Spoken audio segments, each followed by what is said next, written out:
Oh, hello. My name is Mara, and welcome to Books Like Whoa.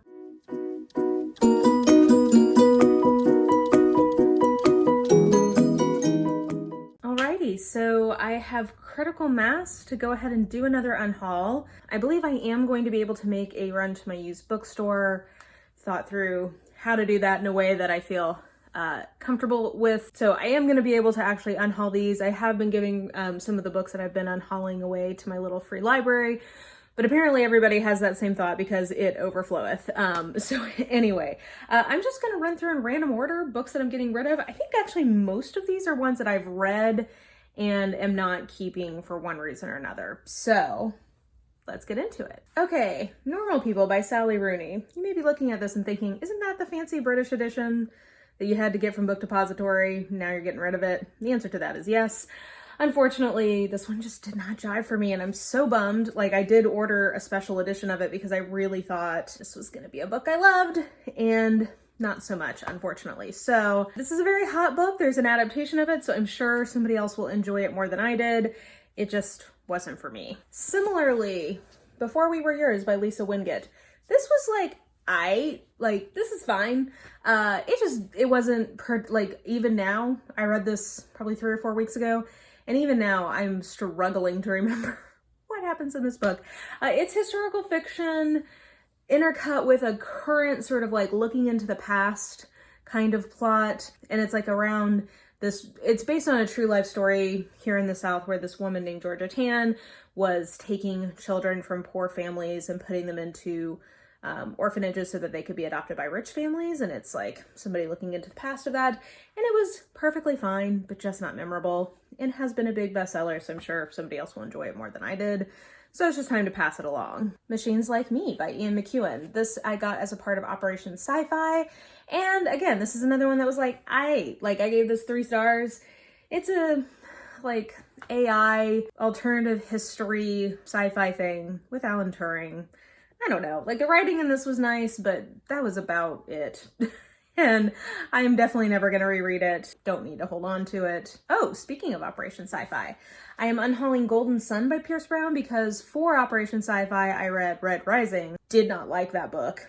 Therefore, I'm not going to continue in the series. So I am unhauling Golden Sun, which is the second book in the Red Rising. I think this is the trilogy. Yeah, there's an original trilogy, and then I think there's a follow-up trilogy or something. So I'm not going to be finding out because I'm not reading on in this series, even though I know a lot of people really love it. It just wasn't for me. Okay, I'm just going to show you this and say this is a part of the thing I talked about in one of my live streams. So I don't have the same level of emotional attachment to this, so I feel like it could go. Moving swiftly onwards.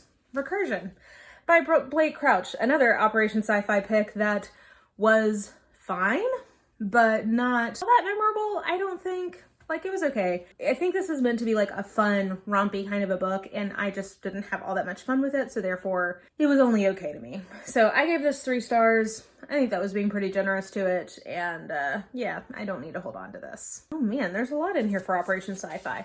This is How You Lose the Time War by Amal El Motar and Max Gladstone.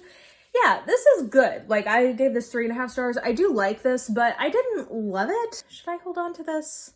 No, I should pass it on because I liked but didn't love this, and I think that other people should read it. So yeah, I feel good about getting this back out into circulation because it's not one I foresee myself rereading. So, I don't feel like I need to keep it on my shelves. It is a really interesting time traveling sci-fi thing where it's a lot about disorientation and not totally knowing what's going on, which is something that I really do like in a book. But it just, yeah, like I've been saying, it just wasn't my favorite, and I think someone else might enjoy it more than I did. So I want to put it back out into circulation. There's also a really cool love story in this, I will say that. So yeah, I'm just going to get this back into circulation. Nothing, I gave this 3.5 stars. I like this one, but them's the breaks. Oh my gosh, another Operation Sci-fi. I'm sorry guys, I didn't realize how many of these I was unhauling. Thrawn, I had a good time with this. I gave it 3 stars. This is a perfectly fun, rompy good time in the Star Wars extended universe.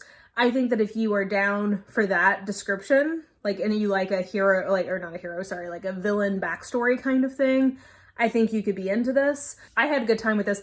I'm just not going to continue in the series. I'm not going to reread it. And as a rule, I kind of don't usually hold on to mass market paperbacks unless I have like a specific reason. So this one is getting the heap ho. Okay, and then these two are, we'll end with these. These are both ones I read as a part of you guys picking my TBR. So you guys pick random numbers for me on Instagram and Twitter. And based on those numbers, I went to my TBR shelf and picked some books to read. So The Witch Elm by Tana French is a weird book to talk about because I don't think I can say this is good, but I also could not stop reading it. Like, it was hypnotic in its prose. And this is something I'm finding is true of the Tana French stuff that I have read. Like, it's not that I am enjoying it necessarily, but I just can't stop reading it because she is such a strong prose stylist. It's a weird experience. But anyway, I am going to unhaul it because I'm not going to reread it, but I gave it 3 stars because like there is something to be said for a book that you can't put down. I don't know.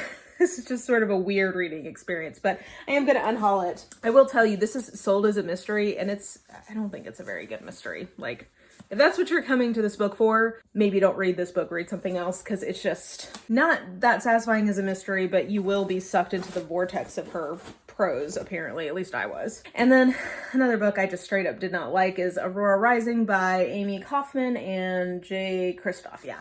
This was okay. I gave this 2.5 stars because, you know, I've read worse. I think this was disappointing though, because this is the kind of book you go to for like fun, rompy times. And I did not get to have fun, rompy times with this book, which was a disappointment. Yeah, I don't know. It has a ton of point of view characters and none of them are distinct enough to merit being their own point of view. Like they all, I think I said at the time, they all read like they're trying to be Chandler Bing. And I think maybe like 1 or 2 of them succeeds at having that kind of a tone. So not good in my opinion, probably works better for other people. Alrighty, so those are all the books that are leaving my collection. Like I said, some of these are probably going to go to the little free library. Some of these are going to go to the used bookstore. Kind of just depends on the code. Like as of right now, I can go to the used bookstore. If that holds, that's where most of these will go. But if that doesn't hold, I may have to slowly parcel these out to the little free library. Actually, there's 2. I should go to the other one too and get them out that way. So I'm here at the used bookstore and I'm actually like impressed with how they're handling things. Normally there's this big pileup at the front of the store because everybody's like sorting out the things that they're trading in. So they've made it so that you go around the back. I'm here in the back. You get your boxes. You can only bring 2 boxes worth, and you do all of that from the back of the store rather than the front. So I think that was smart in terms of like not having a bunch of people piling up in one area. So good job on them. Okay, so I did find 2 books that I was interested in.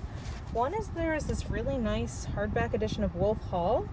So I think this is one it's a someday book. Like someday I will read this. So it was $7 for a nice hardcover. So I figured, you know, why not? And then the other one was a red spined Everyman's Library edition of a Patricia Highsmith bind-up of The Talented Mr. Ripley, Ripley Underground, and Ripley's Game. So I've never read The Talented Mr. Ripley, but again, it's kind of one someday I'd like to get to. So yeah, and you guys know I collect these red spines. So I just gotta wait for them to finish ringing up my total.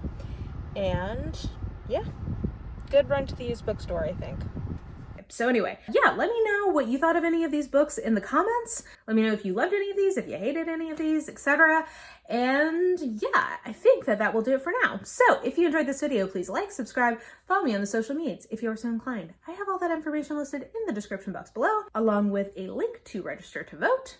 And I think that will do it. I hope you're having an absolutely lovely day today, and I will just talk to you soon. Bye!